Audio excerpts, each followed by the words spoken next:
Now we are going to start with IELTS speaking module, and IELTS speaking module is a face-to-face test with either physical examiner or there's going to be an LED in front of you. Examiner will be sitting remotely.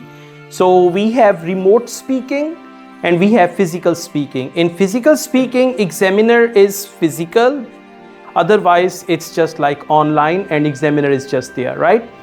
Now, what you have to do, first thing is you need to be ready and you need to be familiar with the test format.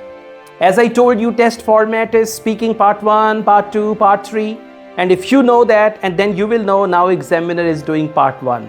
And when examiner will say, thank you so much, we now move on to part 2, you know, examiner will give me cue card. Okay, so if you are already familiar, things will be pretty good for you. There will not be any problem. But if you're not familiar, then most definitely things will be tricky. Okay. The good thing is that all the tests that we have in this book, this is a guess book, by the way, for speaking. For listening, there is no guess. For reading, there is no guess. For writing, yes, there may be some topics in our writing book, they may appear. But speaking, 80%, 90%, sometimes students, they say everything came from the book. Okay, so we have 130 cue cards, 130 topics for speaking part 1, and these topics have been actually taken from the students who appear in IELTS, and then we asked them what was the topic of part 1, what was the cue card, and we compiled it into a book. Okay, so this is gonna help you. Now when you go for your speaking test, there's going to be like table chair, right? You'll sit with the examiner, and it's better if you have a human examiner, because then you feel more comfortable. You can maintain good eye contact with the examiner and all that. And if there is that online examiner, then they will give you headgear. You'll be wearing headphones, and then you're going to answer all the questions. But both ways, it's okay. You can just practice both ways, right? Okay, when they start your speaking test, first they will check your ID, passport or CNIC. Then they will ask you, are you okay? Shall we start the test? If you need to drink water, you can tell them, they'll give you water, right? And when test starts, examiner will switch on audio recording and they will record your test, right? Now, the first thing is examiner will say, my name is this, candidate name is this, candidate number is this. Today, it's Monday, around 1 p.m. and I'm going to start the test. These are the formalities, okay? Then examiner will say, do you work or study? This is the first question, because examiner wants to see whether you are a student, professional, a stay-at-home lady, housewife, or whoever you are, so that examiner could ask you appropriate questions. If you answer this question, for instance, if they ask me, do you work or study? I'll say, I work, and at the moment, I'm working as an English professor in a local university.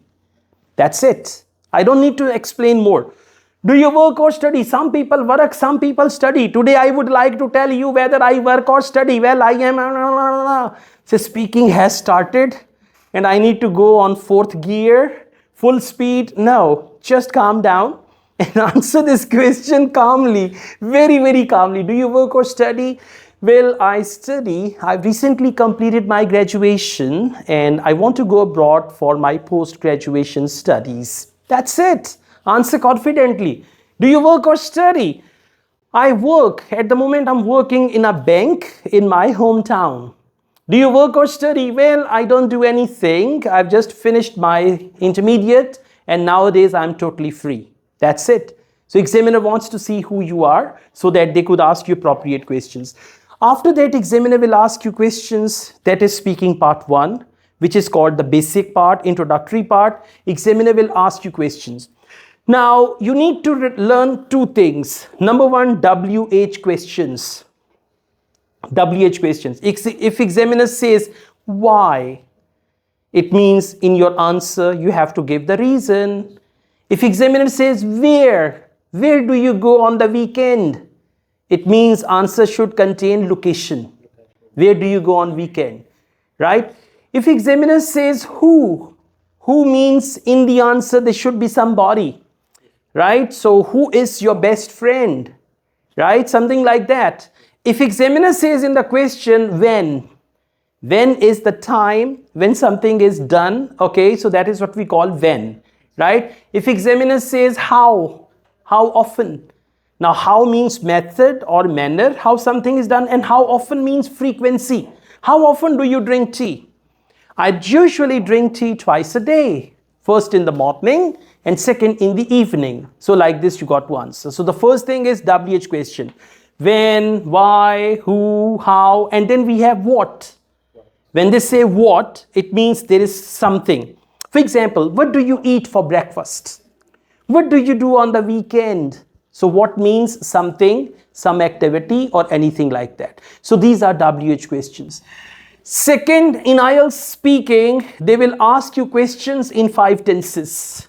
And these 5 tenses are present simple, past simple, future simple, present perfect, and present perfect continuous tense. I'll give you 5 sentences in all these tenses, okay?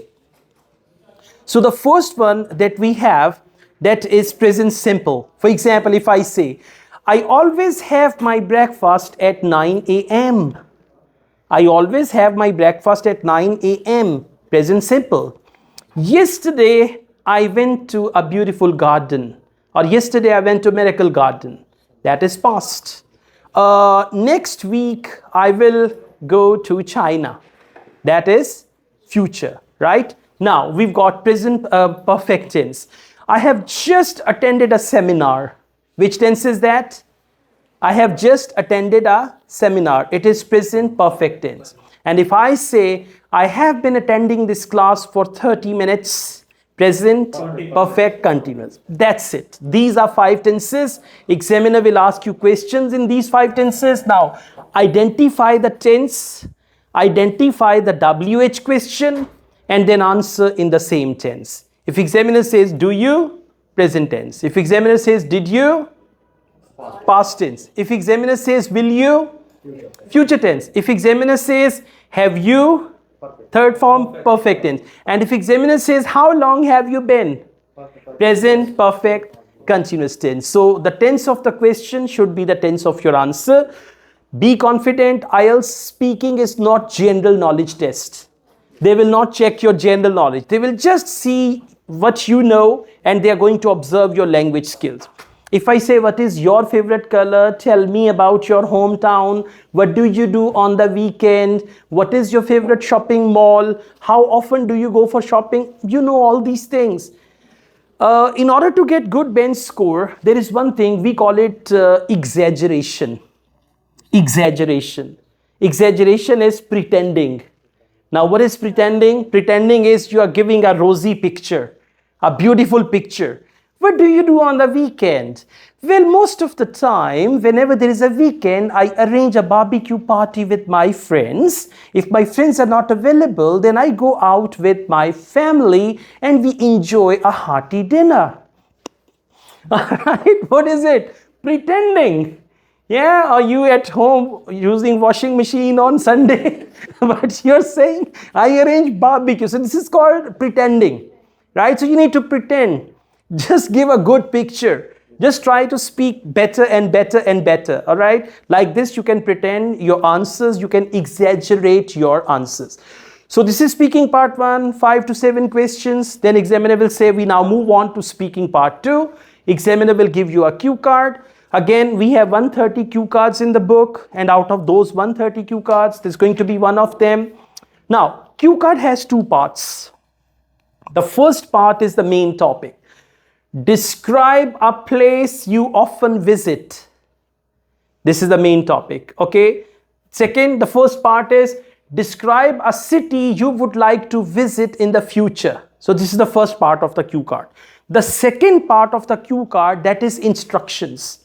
They tell you, you should say, and then where the place is, why you want to go there, right? What is so special about that place, and why will you recommend it to others? So these are called cues. What do we call them? Cues. That is why this is called cue card. So we have cues as well, right? Now, what you have to do when you read the topic, you need to see what is the tense of the topic. Describe a place you visited in the past. Which tense? Past tense. Describe a movie you once watched. Past tense. Describe a restaurant you often visit. Present. You often visit. Visit. First form. Okay, present tense. If they say, describe a country you would like to visit. Future. So you need to see the tense of the cue card, and that it is very, very important. If you are using the wrong tense, you will get low marks for that. Okay. Then they will give you the cues, make some notes, make some points for each cue. And remember, your talk time is important for cue card. What is the talk time? How much? How long? 1 minute, minimum 1 minute, and maximum 2 minutes. Exactly, 1 to 2 minutes. Minimum 1 minute, maximum 2 minutes. So you got to speak on the topic, and examiner will tell you when to stop. You will not have any watch, by the way. Watches are not allowed. Mobiles are not allowed. Any electronic gadgets are not allowed in IELTS speaking, listening, reading, writing. So examiner will tell you, okay, thank you.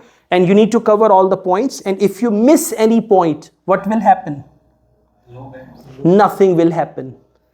Okay, if you miss any point, nothing will happen. They have given you 4 cues and you discuss 2 cues and you speak for 1.5 minutes, perfectly all right.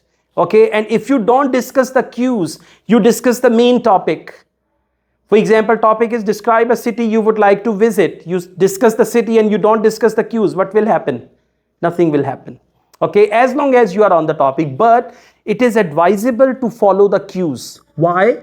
When you speak according to the cue, where the place is, why you want to go there. So this is how your answer will have a diversification. Otherwise, you will go around in circles. And repetition of ideas, repetition of same sentences again and again is a band killer. Okay, so there should not be any repetition, right? So this is part 2. Once part 2 is over, and examiner will give you pen and paper also to make some notes. And after part 2, examiner will take topic back from you. As long as part 2 is going on, topic will be on your table. Notes will be on your table. Pencil will be in your hand. No, you're not allowed. They will give you the stationery. They'll give you the pen. They usually give pencil, okay? Now, once part 2 is over, examiner will take all these things back and examiner will say, we now move on to part 3. In part 3, they will ask you follow-up questions, and these follow-up questions are related to the topic of part 2. In part 3, examiner will discuss 5 things. Number 1, comparison. Number 2, opinion. Number 3, advantages. Number 4, disadvantages. And number 5, prediction. So this is the whole thing about IELTS speaking, parts 1, 2 and 3, right? Thank you.